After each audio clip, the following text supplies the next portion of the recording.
It begins with absence and desire. It begins with blood and fear. It begins with a discovery of witches. Come on, let's get away. Hey. Let us get away. Let us get away. Let us get away. Hey, let's get away. Let us get away. Let us get away. Hey guys, welcome back to my channel, Right Romantic, where I talk about everything romantic. And today I am talking to you about one of my new favorite paranormal romances, vampire romance, paranormal vampire romance, A Discovery of Witches by Deborah Harkness. And you might have already heard about this book because there is a TV show that is about to premiere for its second season. I found out about this book via the TV show. It was like last December when I first saw it, and I was just like, Matthew, good? Okay, let's see what this is about. I didn't realize it was a series of books, and then I watched the first season and I was like, I need all of the books. So I got all of the books. So if you haven't heard what this story is about, I will first read the back summary because authors spend so much time on their back summaries. An unbelievable amount of time. So this is what is on the back of this book. Deep in the heart of Oxford's Bodleian Library, Diana Bishop, a young scholar and the descendant of witches, unearths an enchanted alchemical manuscript. Wanting nothing to do with sorcery, she banishes the book back to the stacks. But her discovery has set the fantastical underworld stirring, and soon a horde of demons, witches, and other creatures descend upon the library. Among them, the enigmatic Matthew Clairmont, a vampire with a keen interest in the book, equal parts history and magic, romance and suspense. A Discovery of Witches is a mesmerizing and addictive tale of passion and obsession that reveals the closely guarded secrets of the enchanted world. If you want to get me to read a book, have the words romance, suspense, passion, and obsession somewhere on the back cover. You have my interest. I will definitely stop to read the first chapter. Funny enough, I don't think I've actually put those words on my back covers. If you did not understand my reading of that back summary, I shall give you my own summary. Diana Bishop is a witch who is basically a descendant of powerful witches going back to the Salem witch trials. Fun note, I actually Googled the source material. Well, not the source material, the source witch that she's a descendant of. I mean, I love paranormal romances ever since Twilight, so I definitely go back and try to find out whatever history is attached to the book. So, Diana, she is at Oxford in England, basically doing research, and somehow while she's inside the Bodleian Library, she calls forth a book that no one has ever called ever. It's a magical book that apparently all of the world has been looking for, and she just magically called without any effort. It sounds like shade that I'm saying it like that, but it was just like, it was funny to me because everyone was like, how did you call the book? How did you call the book? And she's just like, I don't know. I just called the book. And her love interest is a vampire by the name of Matthew Clairmont. And I'm going to keep saying his name like that because I enjoy it. And he's a centuries old vampire. I can't remember exactly how old. I think he was born in like 500, something like that. Anyway, he's brooding, like every good vampire should be.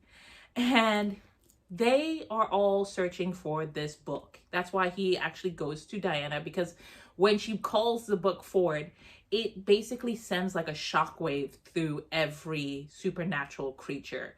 And they are all aware that somehow this book has now been found. And so he goes to her trying to figure out how she did it, and also explaining why he wants the book. It's because in the myth of the book, a lot of issues are happening with all the magical creatures. Like the witches are dying out, or their magic isn't as strong as before. The vampires are having issues siring other vampires, and the demons, they are going crazy. So he wants to figure out why this is happening, and Matthew Clairmont believes that it is somehow all associated with this book. I can't remember, I don't want to give a spoiler, but I think it's called The Book of Life in this book. If not, that's a spoiler, but it's not like a major spoiler that's going to like destroy your reading of it. It doesn't really help you unless you read the book or watch the TV show. Anyway, so what's the issue? Well, the issue is vampires and witches are not supposed to intermingle. And of course, Diana and Matthew fall in love as they try to discuss the mysteries behind this book. And I was nerding for it. I loved every cheesy bitty I loved all the cheesy parts of it, all of it. I'm trying to differentiate how I'm going to talk about the book and the TV show, because I actually think that the TV show did a really good job of incorporating the book. I mean, how big is this? This is almost 600 pages. It's like 79 pages. And so obviously they can't fit every last detail into a movie or a TV show, but I really think that the actual book is close enough to the TV show. I watched the TV show first, and it was what made me want to read the books. It was so good. And I remember just rewatching it and being so excited for every episode, and because I didn't know anything about the story, so I had no idea. And then I went back and I actually listened to the audiobook, and I would tell you all to do the same. If you can afford it and if you like audiobooks, I would tell you to get this book on audiobook, because of the fact that it is dense. And I mentioned Twilight earlier. That is because this kind of feels like Twilight went to Oxford. They are so intelligent, but it's like, it's hard to explain how it felt reading this, because there were times where I was just like, I have no idea what is happening in this discussion. Even though I loved the story and I wanted to find out more, it was just like, they would be talking about the alchemical child and all of this alchemaic type things. And I was like, this is beyond my understanding. So I was just like, where was I going to start with that? Which also made me look into the author, and sure enough, she's a scholar herself. So that kind of made sense to me. I can see like some of her characters rubbing off on her. I also enjoyed the side characters, though I feel like we didn't see as well of them. We didn't see them as well inside the TV show. Maybe we'll see that in season 2, which is preparing to premiere on, I think, January of next year, 2021. 2020 has been such a year that I'm trying to fast forward as fast as possible. But 2021 is going to be season 2. I think, should you watch the movie first or should you watch the TV show? Or should you read the book first?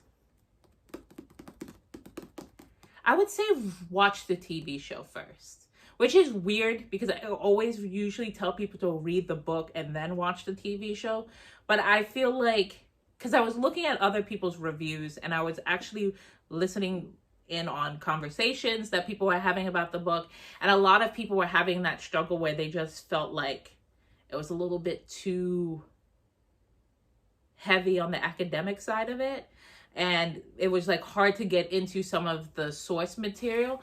Some people didn't bother them at all, but I think that if you really want to get like a love for it, or you want to give it the best chance you can, I feel like watching the TV show is going to be less strenuous for people. So we are in Vampire Witch Romeo and Juliet.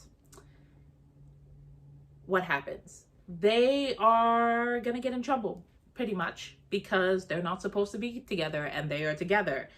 And Diana doesn't have any really any real clue about her magic. She doesn't want to do anything related to her do any type of magicry. She was always bad with magic as a child. She knows she's a witch. She has people that are in other covens, so it's not like she doesn't know about her magic or anything like that. It's just, she's just trying to be normal. I always love that in books, people are always trying to be normal, and then they're like, I think I just threw shade at myself because I'm sure I wrote a book exactly like this too. It is just, I think we all want to be normal and then also want to be unique at the same time. We're weird people. So like I said, this is kind of like Twilight, but not really the same. I say that because it just brought up the same feelings I had when I watched Twilight, how many ever years ago that was. I think I was high school? Yeah, I was in high school. Wow. I was in high school when I was going through, and I remember how diehard I was.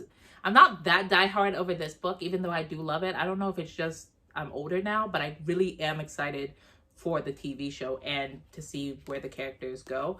But I find that it feels good to be back into this realm of storytelling. After Twilight ended, it was pretty much just the Vampire Diaries for a while. And after that ended, I was just kind of like, My only big issue other than the like academia of it was the magical world. Like, I didn't understand how vampires felt so weak. That's like in other stories, vampires are like kind of like evil little gods on the earth, and so nothing can really hurt them. Like, you need to do a special series of things to kill a vampire. In this, and like they only eat or drink blood, and it's like in this book it kind of felt like the vampires were supernatural humans with all the same weaknesses and fears of humans, but just a little bit more powerful. So that was really weird to me because I was wondering, I was just like, there were times, especially reading the other books, where I was just like, does he know he's a vampire? He really doesn't have to be dealing with all of this. He's a vampire. But I guess that's just how they wrote it. I guess you couldn't just have like them be all powerful when they're dealing with other humans. But it just felt weird. Like the power dynamics always felt a little too skewed away from the vampires. Even the witches, it was just like, guys, you're supernatural. Why is it like this? Like, you shouldn't be this weak, even if you don't know how to use your powers. But anyway. Oh yeah, and the other thing was like the demons. I understood what the witches did. They had magic. They did spells. I understood what the vampires were doing. They were being vampires and drinking blood and living their lives. Immortality. But the demons, I didn't really know what their purpose was. Even now, after I read the book, all of the books, like the whole entire series, I still don't know what their purpose was, because it wasn't like I found out any supernatural powers they had. I wasn't really sure what they did inside humanity. Maybe I missed that part when I was reading, but I couldn't for the life of me figure out what the purpose was of the demons. The only thing I knew was that they were going crazy. And that was something that bothered me when I was reading it. So if you're like looking for like an explanation or a breakdown of everybody's powers, that might not be what you get in this book. But you do get a cool adventure that goes over into 3 books. And they're very big books. I think they're all about the same page or page count. So 555, the first one was 579, like 573. Yeah, so they're all pretty much the same length. So it is the main story is inside these 3 books. Other book, it's a novella. I think there are 2 other novellas, but they aren't part of like the actual canon of the story. Oh, the novellas, they're in the back of the book. So the first one is called The World of All Souls, and the second one is Time's Convert. The second one I read, or I listened to the audiobook as well. I didn't enjoy it because I was looking for the main characters throughout the whole entire book. But I feel like that would be something you would have to decide as you read it. Once I'm attached to characters, I feel like I'm like exposing myself here too, because I always write side characters and I always give them points in the story. But yeah, I was like, I want to see more of Matthew and Diana.